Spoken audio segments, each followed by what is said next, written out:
കൊച്ചി വാർത്താ ചാനലിലേക്ക് സ്വാഗതം. പുറം രാജ്യങ്ങളിലേക്ക് ഉന്നത വിദ്യാഭ്യാസത്തിന് പോകുന്ന ഇന്ത്യൻ വിദ്യാർത്ഥികളുടെ എണ്ണം കൂടി വരികയാണ്. കാനഡ, US, UK എന്നീ 3 രാജ്യങ്ങളിലേക്ക് ചേക്കേറുന്നവരുടെ എണ്ണം കുത്തനെ കൂടിയിരുന്നു.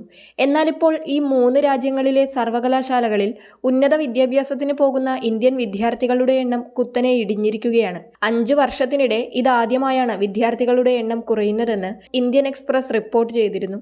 ഉന്നത പഠനത്തിനായി വിദേശ യൂണിവേഴ്സിറ്റികളിലേക്ക് പോകുന്നവരുടെ എണ്ണത്തിൽ കഴിഞ്ഞ വർഷം 25% കുറവുണ്ടായത്. ഇമിഗ്രേഷൻ, റെഫ്യൂജീസ് ആൻഡ് സിറ്റിസൺഷിപ്പ് കാനഡയുടെ കണക്ക് പ്രകാരം കാനഡയിലേക്ക് യാത്രാനുമതി നേടിയവരുടെ എണ്ണം 2024 2.78 ലക്ഷത്തിൽ നിന്നും 1.89 ലക്ഷമായി കുറഞ്ഞു. 32% വ്യത്യാസമാണ്. US-ലേക്കുള്ള വിദ്യാർത്ഥി വിസയിൽ 34% കുറവുണ്ടായെന്നും കണക്കുകൾ സൂചിപ്പിക്കുന്നു. തൊട്ടു മുൻപത്തെ വർഷം 1.31 ലക്ഷം F1 വിസ അനുവദിച്ചെങ്കിൽ 2024 ഇത് 86,110 എണ്ണമായി കുറഞ്ഞു. UK-യിലേക്കുള്ള വിസ 26% കുറഞ്ഞതായും കണക്കുകൾ പറയുന്നു. UK ആഭ്യന്തര മന്ത്രാലയത്തിന്റെ കണക്ക് പ്രകാരം വിസയുടെ എണ്ണം 1.2 ലക്ഷത്തിൽ നിന്നും 88,732 കുറഞ്ഞു. ഇന്ത്യ അടക്കമുള്ള രാജ്യങ്ങളിൽ നിന്നുള്ള വിദേശ വിദ്യാർത്ഥികളെ കൂടുതൽ പ്രോത്സാഹിപ്പിക്കേണ്ടതില്ലെന്നതാണ് നിലവിൽ മിക്ക രാജ്യങ്ങളുടെയും നിലപാട്. പഠന വിസയിലെത്തുന്ന വിദേശ വിദ്യാർത്ഥികളിൽ ഭൂരിഭാഗവും തൊഴിലിനു വേണ്ടി തുടരുന്നത് പല രാജ്യങ്ങൾക്കും ബാധ്യതയായിരുന്നു. വീട്ടുവാടകയും ആരോഗ്യ ചിലവുകളും ഉൾപ്പെടെയുള്ളവ വർദ്ധിച്ചത് തദ്ദേശീയരിൽ പ്രതിഷേധത്തിന് കാരണമായതോടെയാണ് മിക്ക രാജ്യങ്ങളും നിയന്ത്രണത്തിന് തയ്യാറായത്. നിലവിൽ UK-യിലും കാനഡയിലും വിദേശ വിദ്യാർത്ഥികളുടെ എണ്ണം വെട്ടിച്ചുരുക്കുകയും ആശ്രയ വിസയിലെ നിയമങ്ങൾ കർശനമാക്കുകയും ചെയ്തിട്ടുണ്ട്.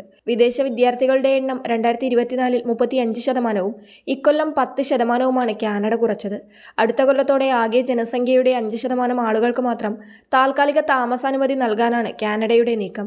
മറ്റ് രാജ്യങ്ങളും സമാനമായ നീക്കത്തിലാണ്. ഉന്നത പഠനത്തിനായി വിദേശ രാജ്യങ്ങളിലേക്ക് പോകുന്ന വിദ്യാർത്ഥികളുടെ എണ്ണം കഴിഞ്ഞ കുറച്ചു വർഷങ്ങളായി കുത്തനെ കൂടിയിരുന്നു.